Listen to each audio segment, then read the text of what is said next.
इंदौर के जंगल में सभी पक्षी एक जगह जमा होकर टूनी चिड़िया कहती है कि अभी अभी तो ठंड शुरू हुई है, आगे न जाने और ठंड का कितना कहर हम पर पड़ेगा।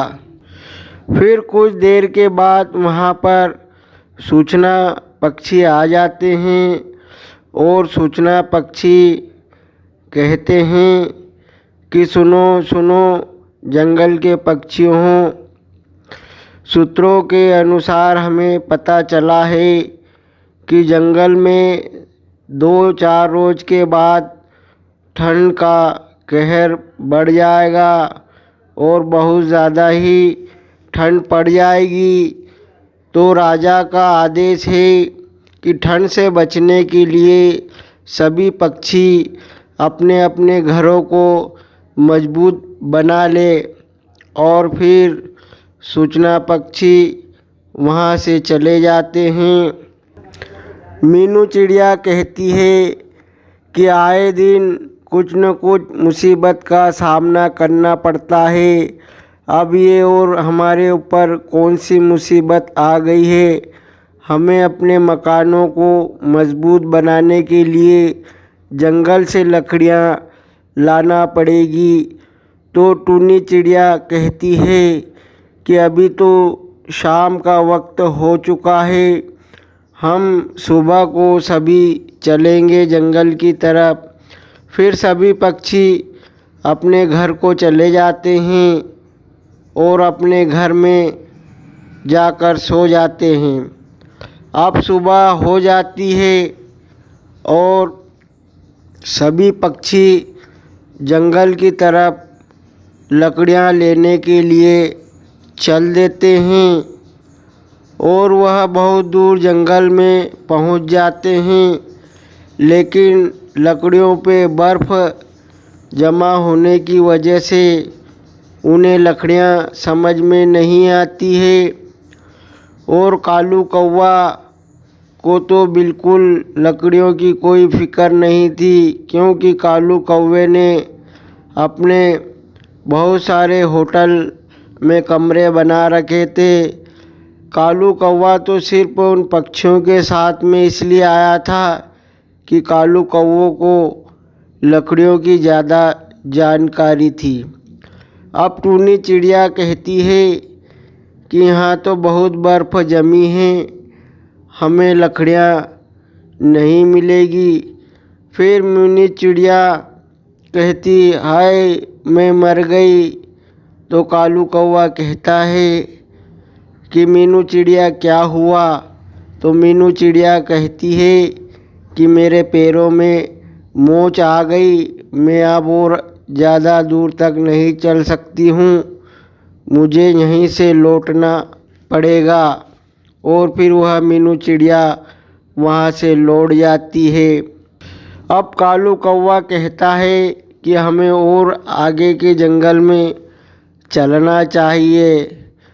तो कबूतर कहता है कि देखो कालू भैया, अब हम बहुत थक गए हैं, हम और आगे नहीं जा सकते हैं।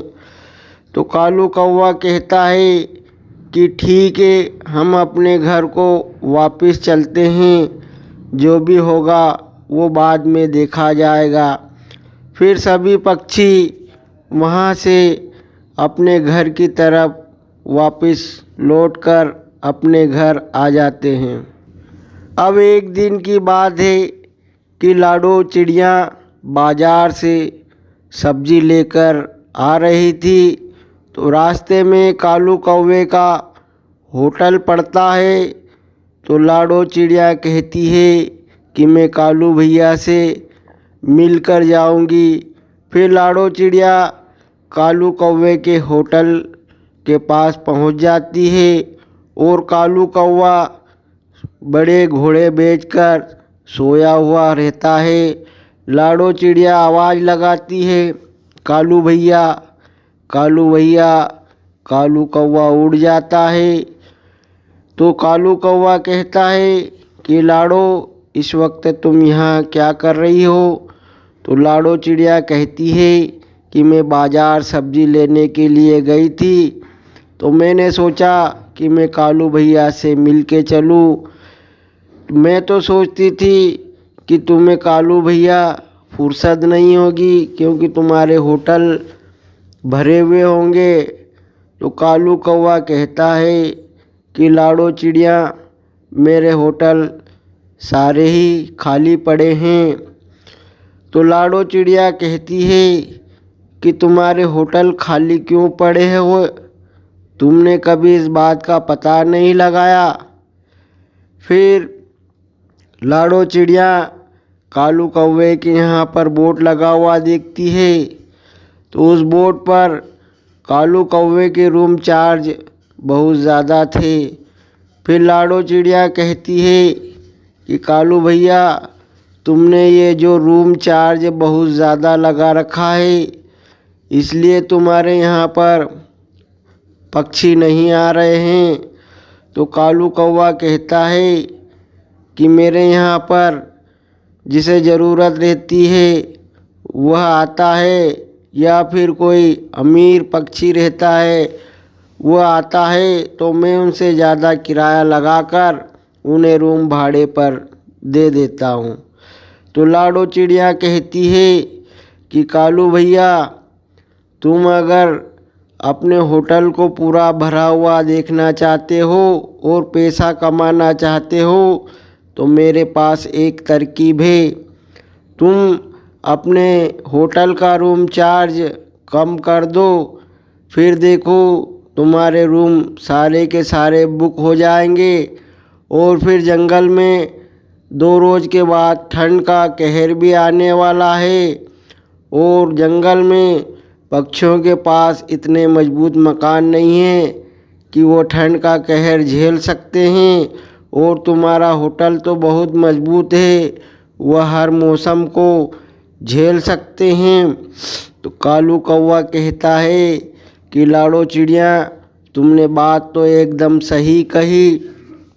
फिर कालू कौवा कहता है कि चलो हम जंगल में सभी पक्षियों को बोल देते हैं। तो लाड़ो चिड़िया कहती है कि हम एक एक पक्षी के पास जाएंगे, तो हम इतनी जल्दी उन्हें खबर नहीं दे पाएंगे। एक काम करते हैं, हम जंगल में पोस्टर लगवा देते हैं। फिर कालू कौवा और लाड़ो चिड़िया जंगल में होटल के रूम की कीमत के पोस्टर लगा देते हैं।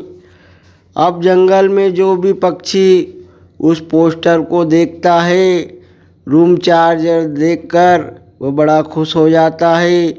फिर जंगल के सारे ही पक्षी कालू कौवे की होटल में आ जाते हैं और होटल में रहने लगते हैं, और शाम को आगी जलाकर वह मज़े से तापने लग जाते हैं। अब जंगल के दूसरों पक्षियों को पता चलता है कि जंगल में पक्षी कोई नहीं है, सारे ही सारे घर खुले पड़े हैं। तो दूसरे जंगल के पक्षियों का सरदार कहता है कि चलो हम उन घरों को लूट लेते हैं।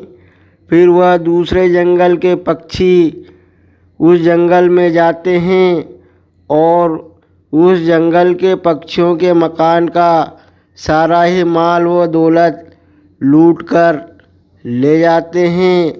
और इधर जो पक्षी थे अपने मकान छोड़कर आए थे होटल में, ये मज़े से रह रहे थे। उन्हें क्या पता था कि हमारे घरों में चोरी हो जाएगी। और दूसरे जंगल के चोर उनका माल लूटकर अपने जंगल की तरफ जाते हैं, तो उन पक्षियों के मकान बर्फ़ में ढक जाते हैं। अब वह कहते हैं कि अब हम यहाँ पर कैसे रहेंगे। तो उसमें से एक पक्षी कहता है कि जंगल में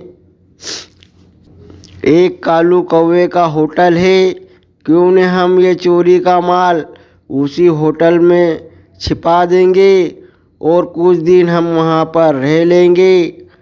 अब इधर ठंड का मौसम कुछ कम हो जाता है और सारे ही पक्षी अपने अपने घरों में पहुंच जाते हैं और घर जाकर देखते हैं कि उनके घर में चोरी हो चुकी है। उनका सारा माल चोर लूट कर ले जाते हैं। अब वह राजा को खबर करते हैं। राजा कहता है कि अपने मंत्री से कहता है कि जाओ दूर के जंगल में जो चोर है उनको पकड़ के लाओ। तो फिर लाडो चिड़िया को एक पंख और एक लकीर दिखाई देता है। फिर वह राजा को कहती है कि राजा रुको, ये जो पंख पड़े हैं ये अपने जंगल के पक्षी के नहीं हैं, और ये जो लॉकेट है ये भी उन चोरों का ही होगा। तो राजा कहता है कि मैं दूसरे जंगल के राजा को अभी खबर करता हूँ। तो लाडो चिड़िया कहती है कि वह ऐसी बात नहीं मानेंगे, हम उन्हें रंगे हाथों पकड़ेंगे। तो राजा कहता है कैसा? तो लाडो चिड़िया कहती है कि कुछ समय का मुझे वक्त दो। अब दूसरे जंगल के चोर कालू कौवे की होटल में आ जाते हैं, और कालू कौवा तो सोया हुआ रहता है। फिर उसे आवाज़ लगाते हैं। कालू कौवा होटल का गेट खोल देता है, और कालू कौवा उन्हें पहचान जाता है, क्योंकि सब चोरों ने लॉकेट पहन रखा था, जो उन्हें लॉकेट मिला था उसी तरह से। और एक पक्षी के पास लॉकेट नहीं था, और उनके पास बहुत सारा माल भी था। कालू कौवा उस वक्त तो उन्हें कुछ नहीं बोलता है, उन्हें अपने रूम दे देता है। और फिर कालू कौवा बाहर से रूम का दरवाज़ा लॉक करके राजा के पास पहुंच जाता है, और राजा और सारे पक्षी वहां पर आ जाते हैं, और राजा उन पक्षियों को पकड़ लेता है, और जो चोरी का माल रहता है वह जिन पक्षियों का था उन पक्षियों को वापस मिल जाता है। तो राजा कहता है कालू कौवे और लाडो चिड़िया से कि तुम्हारी सूझबूझ से चोर पकड़े गए हैं, तुमने बहुत ही अच्छा काम किया है। तो दोस्तों, आपको हमारी ये कहानी कैसे लगी? अगर हमारी कहानी आपको पसंद आई तो हमारे वीडियो को लाइक ज़रूर करना, और चैनल को सब्सक्राइब कर लेना, और एक प्यारा सा कमेंट ज़रूर कर देना।